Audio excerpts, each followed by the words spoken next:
ಎಲ್ರಿಗೂ ನಮಸ್ಕಾರ. 2025ರಲ್ಲಿ ಏಕಾದಶಿ ಯಾವ ದಿನಗಳಲ್ಲಿ ಬಂದಿದೆ ಎಂಬುದರ ಬಗ್ಗೆ ಈ ವಿಡಿಯೋದಲ್ಲಿ ಶೇರ್ ಮಾಡ್ತಾ ಇದ್ದೀನಿ. ಹಾಗೆಯೇ ಏಕಾದಶಿ ಆಚರಣೆ ಹೇಗೆ ಎಂಬುದನ್ನು ಈ ವಿಡಿಯೋದಲ್ಲಿ ನೋಡೋಣ.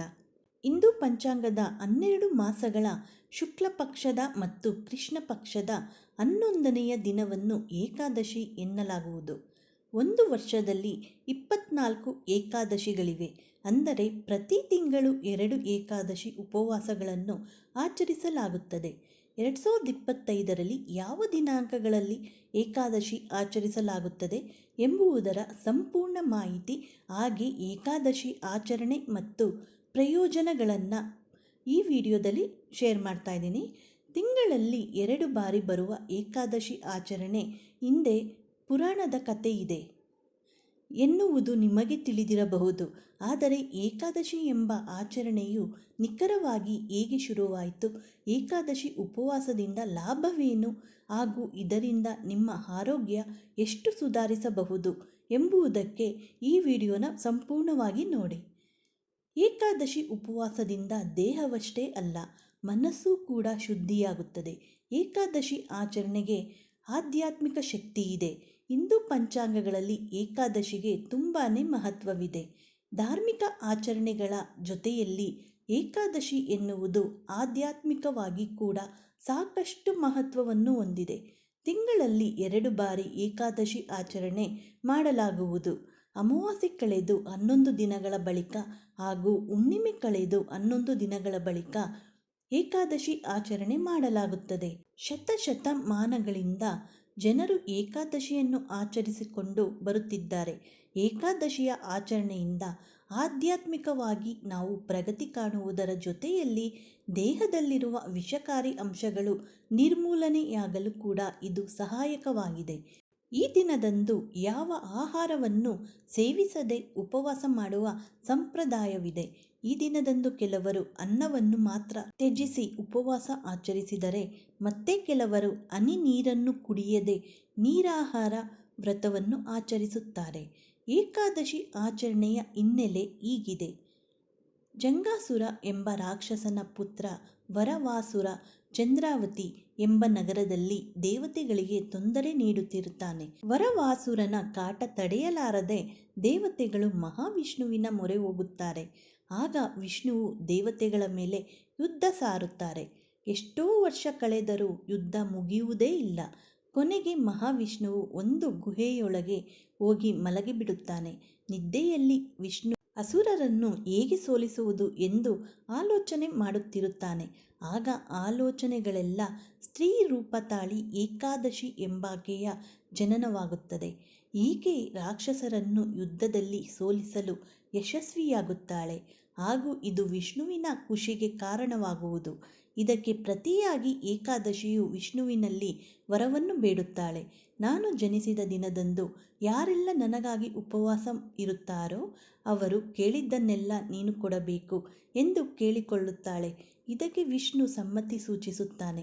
ಅಲ್ಲದೆ ಏಕಾದಶಿಯು ವರ್ಷದಲ್ಲಿ 24 ಸಲ ಬರುವುದಾಗಿ ಹೇಳುತ್ತಾಳೆ. ಈ ದಿನಗಳಂದು ಯಾರ್ಯಾರು ಏಕಾದಶಿ ಆಚರಣೆ ಮಾಡುತ್ತಾರೋ ಅವರಿಗೆ ವಿಷ್ಣು ಸಕಲ ಸಿದ್ಧಿ ಪ್ರಾಪ್ತಿ ಮಾಡುತ್ತಾನೆ ಎಂಬ ನಂಬಿಕೆ ಇದೆ. ಏಕಾದಶಿ ಉಪವಾಸದ ಪ್ರಯೋಜನಗಳು ಏನು ಎಂದು ನೋಡೋಣ. ಏಕಾದಶಿಯ ಆಚರಣೆಯು ಆಧ್ಯಾತ್ಮಿಕವಾಗಿ ನಿಮ್ಮನ್ನು ನೀವು ಬಲಿಷ್ಠಗೊಳಿಸಲು ಒಂದು ಉತ್ತಮ ಅವಕಾಶವಾಗಿದೆ. ಈ ದಿನದಂದು ಯಾರು ಉಪವಾಸವಿದ್ದು ದೇಹ ಹಾಗೂ ಮನಸ್ಸನ್ನು ಶುದ್ಧಿಗೊಳಿಸುತ್ತಾರೋ ಅವರು ದೈವಿ ಅನುಗ್ರಹವನ್ನು ಜೊತೆಯಲ್ಲಿ ಆತ್ಮಶುದ್ಧಿಯನ್ನು ಪಡೆದುಕೊಳ್ಳುತ್ತಾರೆ. ಎಲ್ಲ ರೀತಿಯ ಭೋಗಗಳು ಹಾಗೂ ಭೌತಿಕ ಆಸೆಗಳಿಂದ ದೂರವಿರುವ ವ್ಯಕ್ತಿಯು ಆಧ್ಯಾತ್ಮಿಕವಾಗಿ ಹೆಚ್ಚು ಬೆಳೆಯುತ್ತಾನೆ. ಆಧ್ಯಾತ್ಮಿಕತೆಯನ್ನು ಹೊರತುಪಡಿಸಿದರೆ ಏಕಾದಶಿ ಉಪವಾಸವು ವಿವಿಧ ಆರೋಗ್ಯ ಪ್ರಯೋಜನಗಳನ್ನು ಸಹ ನೀಡುತ್ತದೆ. ಒಂದು ದಿನ ನೀವು ಉಪವಾಸ ಇರುವುದರಿಂದ ದೇಹ ಶುದ್ಧೀಕರಣಗೊಳ್ಳುತ್ತದೆ ಹಾಗೂ ಜೀರ್ಣಕ್ರಿಯೆ ವ್ಯವಸ್ಥೆ ಸುಧಾರಿಸುತ್ತದೆ. ಅಲ್ಲದೆ ಜೀರ್ಣಾಂಗ ವ್ಯವಸ್ಥೆಗೆ ಒಂದು ದಿನ ವಿಶ್ರಾಂತಿ ಸಿಕ್ಕಂತೆ ಕೂಡ ಆಗುತ್ತದೆ. ಉಪವಾಸದಿಂದ ದೇಹದ ಚಯಾಪಚಯ ಕ್ರಿಯೆಯು ಸುಧಾರಣೆಗೊಳ್ಳುತ್ತದೆ. ತೂಕ ನಿರ್ವಹಣೆ ಮಾಡಬೇಕು ಎಂದುಕೊಂಡವರು ಸಹ ಏಕಾದಶಿ ಉಪವಾಸ ಮಾಡುವುದು ಉತ್ತಮ. ಒಂದು ವರ್ಷದಲ್ಲಿ 24 ಏಕಾದಶಿ ಆಚರಣೆಗಳು ಬರುತ್ತದೆ.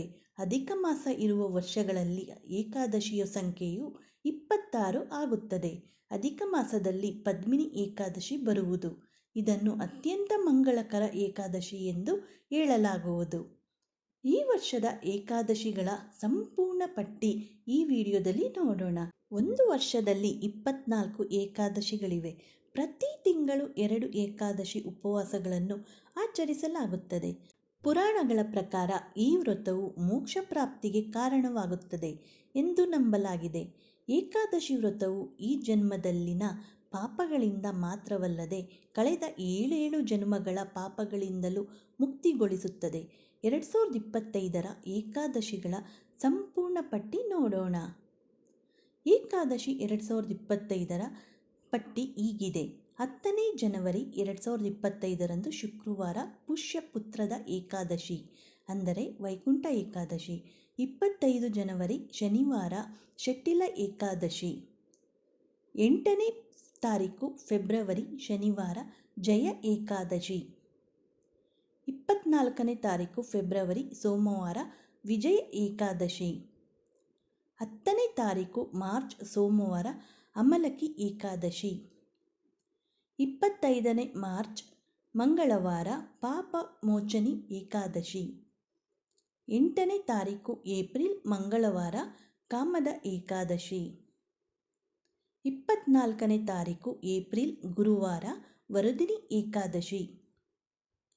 8ನೇ ತಾರೀಕು ಮೇ ಗುರುವಾರ ಮೋಹಿನಿ ಏಕಾದಶಿ. 23ನೇ ತಾರೀಕು ಮೇ ಶುಕ್ರವಾರ ಅಪರ ಏಕಾದಶಿ. 6ನೇ ತಾರೀಕು ಜೂನ್ ಶುಕ್ರವಾರ ನಿರ್ಜಲ ಏಕಾದಶಿ. 21ನೇ ತಾರೀಕು ಜೂನ್ ಶನಿವಾರ ಯೋಗಿನಿ ಏಕಾದಶಿ. 6ನೇ ತಾರೀಕು ಜುಲೈ ಭಾನುವಾರ ದೇವಶಯನಿ ಏಕಾದಶಿ. 21ನೇ ತಾರೀಕು ಜುಲೈ ಸೋಮವಾರ ಕಾಮಿಕ ಏಕಾದಶಿ. 5ನೇ ತಾರೀಕು ಆಗಸ್ಟ್ ಮಂಗಳವಾರ ಶ್ರಾವಣ ಪುತ್ರದ ಏಕಾದಶಿ. 19ನೇ ತಾರೀಕು ಆಗಸ್ಟ್ ಮಂಗಳವಾರ ಅಜ ಏಕಾದಶಿ. 3ನೇ ತಾರೀಕು ಸೆಪ್ಟೆಂಬರ್ ಬುಧವಾರ ಪರಿವರ್ತಿನಿ ಏಕಾದಶಿ. ಸೆಪ್ಟೆಂಬರ್ 17 ಬುಧವಾರ ಇಂದಿರಾ ಏಕಾದಶಿ. 3ನೇ ತಾರೀಕು ಅಕ್ಟೋಬರ್ ಶುಕ್ರವಾರ ಪಾಪಂಕುಶ ಏಕಾದಶಿ. 17ನೇ ತಾರೀಕು ಅಕ್ಟೋಬರ್ ಶುಕ್ರವಾರ ರಾಮ ಏಕಾದಶಿ. 2ನೇ ತಾರೀಕು ನವೆಂಬರ್ ಭಾನುವಾರ ದೇವುತ್ಥಾನ ಏಕಾದಶಿ. 15ನೇ ತಾರೀಕು ನವೆಂಬರ್ ಶನಿವಾರ ಉತ್ಪನ್ನ ಏಕಾದಶಿ. 1ನೇ ತಾರೀಕು ಡಿಸೆಂಬರ್ ಸೋಮವಾರ ಮೋಕ್ಷದ ಏಕಾದಶಿ. 15ನೇ ತಾರೀಕು ಡಿಸೆಂಬರ್ ಸೋಮವಾರ ಸಫಲ ಏಕಾದಶಿ. 30ನೇ ತಾರೀಕು ಡಿಸೆಂಬರ್ ಮಂಗಳವಾರ ಪುಷ್ಯಪುತ್ರದ ಏಕಾದಶಿ. ಏಕಾದಶಿ ವ್ರತ ನಿಯಮಗಳು ಹೀಗಿದೆ. ಏಕಾದಶಿಯಂದು ವಿಷ್ಣುವಿಗೆ ಪಂಚಾಮೃತ, ಹಳದಿ ಹೂಗಳ ಬಾಳೆಹಣ್ಣು, ಹಾಗೆಯೇ ಋತುಮಾನದ ಹಣ್ಣುಗಳು, ತುಳಸಿ, ಸಿಹಿ ತಿಂಡಿಗಳು ಮತ್ತು ತುಳಸಿಯನ್ನು ಅರ್ಪಿಸಿ ಏಕಾದಶಿಯಂದು ಬಡವರಿಗೆ ಅನ್ನ, ವಸ್ತ್ರ, ಧನ ದಾನ ಮಾಡಿದರೆ ಶ್ರೇಯಸ್ಕರ ಎಂಬ ನಂಬಿಕೆ ಇದೆ. ಹೀಗೆ ಮಾಡುವುದರಿಂದ ಪುಣ್ಯ ಫಲ ಸಿಗುತ್ತದೆ. ಏಕಾದಶಿ ಉಪವಾಸವನ್ನು 24 ಗಂಟೆಗಳ ಕಾಲ ಆಚರಿಸಲಾಗುತ್ತದೆ. ಏಕಾದಶಿಯಂದು ಅನ್ನದಿಂದ ಮಾಡಿದ ಆಹಾರವನ್ನು ಸೇವಿಸಬೇಡಿ. ಮರುದಿನ ದ್ವಾದಶಿ ತಿಥಿಯಂದು ಏಕಾದಶಿ ಉಪವಾಸವನ್ನು ಕೊನೆಗೊಳ್ಳುವುದು. ಏಕಾದಶಿಯ ಇಂದಿನ ದಿನ ಸಾತ್ವಿಕ ಆಹಾರವನ್ನು ಮಾತ್ರ ಸೇವಿಸಬೇಕು ಮತ್ತು ತಾಮಸಿಕ ಆಹಾರಗಳಿಂದ ದೂರವಿರಬೇಕು. ಏಕಾದಶಿ ವ್ರತದ ಕಥೆಯನ್ನು ತಪ್ಪದೇ ಓದಿ. ಹಾಗೆಯೇ ಓಂ ನಮೋ ಭಗವತೆ ವಾಸುದೇವಾಯ ಎಂಬ ಮಂತ್ರವನ್ನು ಪಠಿಸಲು ಮರೆಯದಿರಿ. ಈ ಮಾಹಿತಿ ಏನಾದರೂ ನಿಮಗೆ ಉಪಯುಕ್ತವಾದರೆ ಲೈಕ್ ಮಾಡಿ, ಹಾಗೆ ಎಲ್ಲರಿಗೂ ಶೇರ್ ಮಾಡಿ. ಮತ್ತಷ್ಟು ವಿಡಿಯೋಗಳಿಗೆ ನಮ್ಮ ಚಾನಲನ್ನು ಸಬ್ಸ್ಕ್ರೈಬ್ ಮಾಡಿಕೊಳ್ಳಿ. ಎಲ್ಲರಿಗೂ ಧನ್ಯವಾದಗಳು. Thank you for watching.